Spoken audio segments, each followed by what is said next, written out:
नमस्कार, स्वागत है आप सभी का भोजपुरी अखबार में। मैं प्रेरणा जोशी। खबरें फटाफट में बात करेंगे आज की कुछ बड़ी खबरों के बारे में। पंजाब में मतदान 1 बजे तक 34% मतदान, सबसे ज्यादा फाजिलका में और मोहाली में सबसे कम। सोनू सूद के खिलाफ शिकायत, गाड़ी जब्त।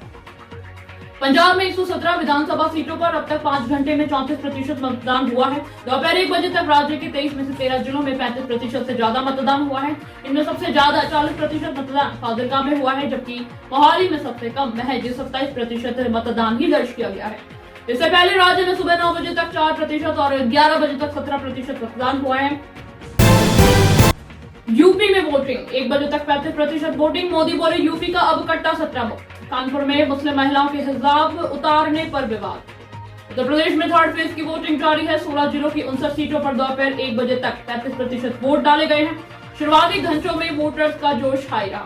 बुजुर्ग और दिव्यांग भी अपने वोट के अधिकार का इस्तेमाल करने पहुंचे। दुल्हनें भी बूथ पर दिखी जो विदा होने से पहले वोट डालने आए। मुलायम सिंह व्हील चेयर पर वोट डालने आए। मुलायम के भाई 78 साल के अभय राम बाइक से वोट डालने पहुंचे। अखिलेश और डिम्पल ने पूरी फैमिली के साथ सैफई में वोट डाला। डेरे ने रातों रात बदला फैसला, अब नया कोड वर्ड फूल के साथ तगड़ी। पंजाब में अकाली दल और भाजपा के समर्थन में आए डेरा प्रेमी डेरा सच्चा सौदा सिरसा की राजनीतिक विंग ने पंजाब विधानसभा चुनावों में रातों रात अपना फैसला बदल लिया है। सुबह कुछ जगहों पर डेरा प्रेमी भाजपा के समर्थन में वोट करने आए, लेकिन इसके बाद कोड वर्ड फूल के साथ तगड़ी आ गया। फूल यानी कमल भाजपा का चुनाव चिन्ह है, जबकि तगड़ी यानी तराजू शिरोमणि अकाली दल का चुनाव चिन्ह है। औरंगाबाद में मातम के बीच हुआ विवाह। बारात के दिन दूल्हे की मां की हुई मौत, रात में लड़की के जीजा की गई जान। औरंगाबाद के मदनपुर थाना क्षेत्र के डोबन बिघा गांव में निकली एक बारात शनिवार को रविवार को चर्चा का विषय बनी रही। वजह रही कि मातम के बीच हुई शादी। दरअसल बारात निकालने के लिए पहुंचे दूल्हे की मां की एक्सीडेंट में मौत हो गई। फिर भी परिजनों ने हिम्मत जुटाकर विवाह को संपन्न कराने की ठानी। वधू के जीजा की करंट लगने से मौत हो गई, जिस पर 2 घरों में मंगल गीत गूंज रहे थे। वहां पूरे दिन शोक की लहर रही। बगा में 4 मंजिला इमारत में लगी आग, 50 लाख रुपए की संपत्ति जलकर राख। शॉर्ट सर्किट के कारण हुआ हादसा। बगा के रामनगर में रेली बाजार स्थित एक व्यवसाय की दुकान में शॉर्ट सर्किट से आग लगी। प्लास्टिक का सामान होने से आग तेजी से फैल गई। सूचना मिलने पर थाना अध्यक्ष ने फायर ब्रिगेड को सूचित किया। इसके बाद फायर ब्रिगेड की गाड़ियां मौके पर पहुंची और करीब 10 घंटे की मशक्कत के बाद आग पर काबू पाया गया। गर्लफ्रेंड की लाश गलाने के लिए डाला नमक। प्रेमी ने किया था शादी का वादा, इनकार करने पर घर पर धरने पर बैठी तो अपहरण कर मार डाला। बगा में प्रेमी के घर से लापता प्रेमिका का शव जंगल में गड्ढे में मिला है। युवती की गला दबाकर हत्या की गई है। इसके बाद शव को जल्दी गलाने के लिए गड्ढा खोदकर उसके ऊपर काफी मात्रा में नमक डाला गया था। पुलिस ने आरोपी प्रेमी को गिरफ्तार कर जेल भेज दिया है। आरोपी युवती के गाँव का ही रहने वाला है। गिरिराज बोले पाक में लिखी गई हिजाब विवाद की स्क्रिप्ट। केंद्रीय मंत्री गिरिराज सिंह ने कहा कि हिजाब विवाद सिर्फ हिजाब को लेकर नहीं, इसकी स्क्रिप्ट पाकिस्तान में लिखी गई है। सैकड़ों साल से वह गजवाहे हिंद का ख्वाब देख रहा है, लेकिन अब ऐसा नहीं होगा। हम भारत को टूटने नहीं देंगे। ऐसा ख्वाब देखने वालों को मुंह तोड़ जवाब देंगे। मंत्री शनिवार को मुजफ्फरपुर में एक कार्यक्रम में शिरकत करने पहुंचे। शादी के 12 घंटे पहले हुई दूल्हे की मौत। बारात लेकर निकालने के 2 घंटे बाद चंबल नदी में गिरी कार। राजस्थान के कोटा जिले में चंबल नदी पर आज तड़के हुए हृदय विदारक हादसे में बारात लेकर जा रहे दूल्हे समेत 9 लोगों की दर्दनाक मौत हो गई। ये बारात सवाई माधोपुर के चौथ के बरवाड़ा से मध्य प्रदेश के उज्जैन के लिए शनिवार को करीब 1 बजे रवाना हुई थी। मुखिया समेत जनप्रतिनिधियों को मिलेंगे गार्ड। सुरक्षा को लेकर सम्राट चौधरी ने साफ कर दी तस्वीर। बिहार में जनप्रतिनिधियों की सुरक्षा को लेकर सरकार गंभीर है। राज्य में त्रिस्तरीय पंचायत चुनावों के बाद से कई मुखिया और अन्य त्रिस्तरीय पंचायत से जुड़े जनप्रतिनिधियों की हत्या हो चुकी है। इस संबंध में पंचायत राज मंत्री सम्राट चौधरी ने कहा, गृह विभाग की तरफ से 13 बिंदुओं पर निर्देश जारी किए गए हैं।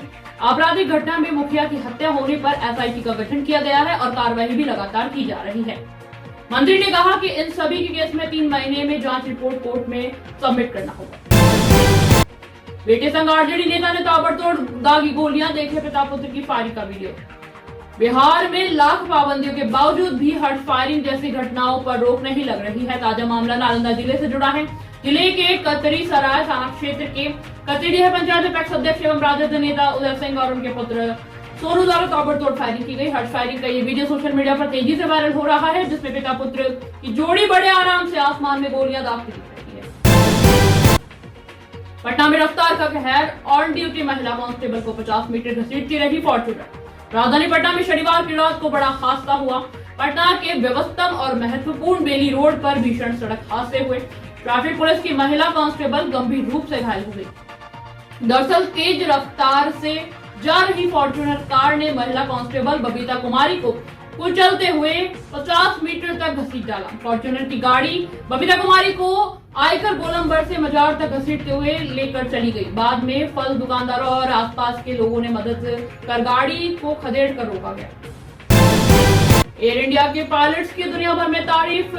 हिथ्रो एयरपोर्ट पर तूफान के बीच सुरक्षित उतारे 2 विमान, सोशल मीडिया पर वीडियो वायरल। एयर इंडिया के 2 पायलट्स की स्किल की तारीफ पूरी दुनिया में हो रही है। ये पायलट है कैप्टन अंचित भारद्वाज और आदित्य राव, जिन्होंने 18 फरवरी को ब्रिटेन के हिथ्रो एयरपोर्ट पर तूफान के बीच एयर इंडिया के 2 विमानों को सुरक्षित लैंड करवाया था। रिपोर्ट के मुताबिक अंचित भारद्वाज हैदराबाद से टेक ऑफ करने वाले A1 147 फ्लाइट को उड़ा रहे थे, जबकि आदित्य राव गोवा में टेक ऑफ करने वाली फ्लाइट 145 के पायलट थे। मीडिया से कहा कि हमारे कुशल पायलट्स ने लंदन के हिथ्रो एयरपोर्ट पर समय अपनी विमानों की लैंडिंग कराई, जिससे कई दूसरी एयरलाइंस ऐसा नहीं कर सकती। रोहित क्रिकेट की नजर क्लीन स्वीप पर।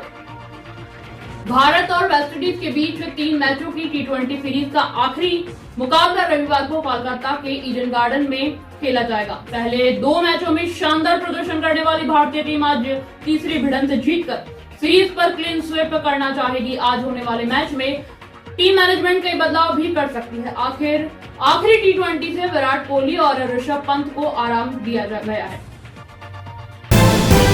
बढ़ रहा है यूक्रेन पर हमले का खतरा, जो बाइडेन ने बुलाई सुरक्षा परिषद की बैठक। G7 देशों ने रूस पर आर्थिक प्रतिबंध लगाने की चेतावनी दी। यूक्रेन और रूस के बीच युद्ध की बढ़ती आशंका को देखते हुए अमेरिकी राष्ट्रपति जो बाइडेन ने राष्ट्रीय सुरक्षा परिषद की बैठक बुलाई है। शनिवार को रूस ने 3 बैलिस्टिक और क्रूज मिसाइलों के साथ परमाणु अभ्यास शुरू किया, जिसके बाद अमेरिका में दावा किया गया है कि जंग कभी भी शुरू हो सकती है।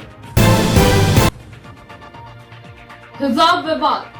दंगल फेम जायरा वसीम बोली, हिजाब पहनना जरूरी है और इस्लाम में ये एक दायित्व है। पूरे देश में हिजाब को लेकर बयानबाजी और रिएक्शन सामने आ रहे हैं। इस मामले में बॉलीवुड के भी कई सेलेब्स अपना पक्ष रख चुके हैं। इस लिस्ट में नया नाम जुड़ा है दंगल फेम में जायरा वसीम। उन्होंने सोशल मीडिया पर पोस्ट कर हिजाब को लेकर अपनी बात रखी है। जायरा ने लिखा है, हिजाब पहनना जरूरी है और इस्लाम में यह एक दायित्व है।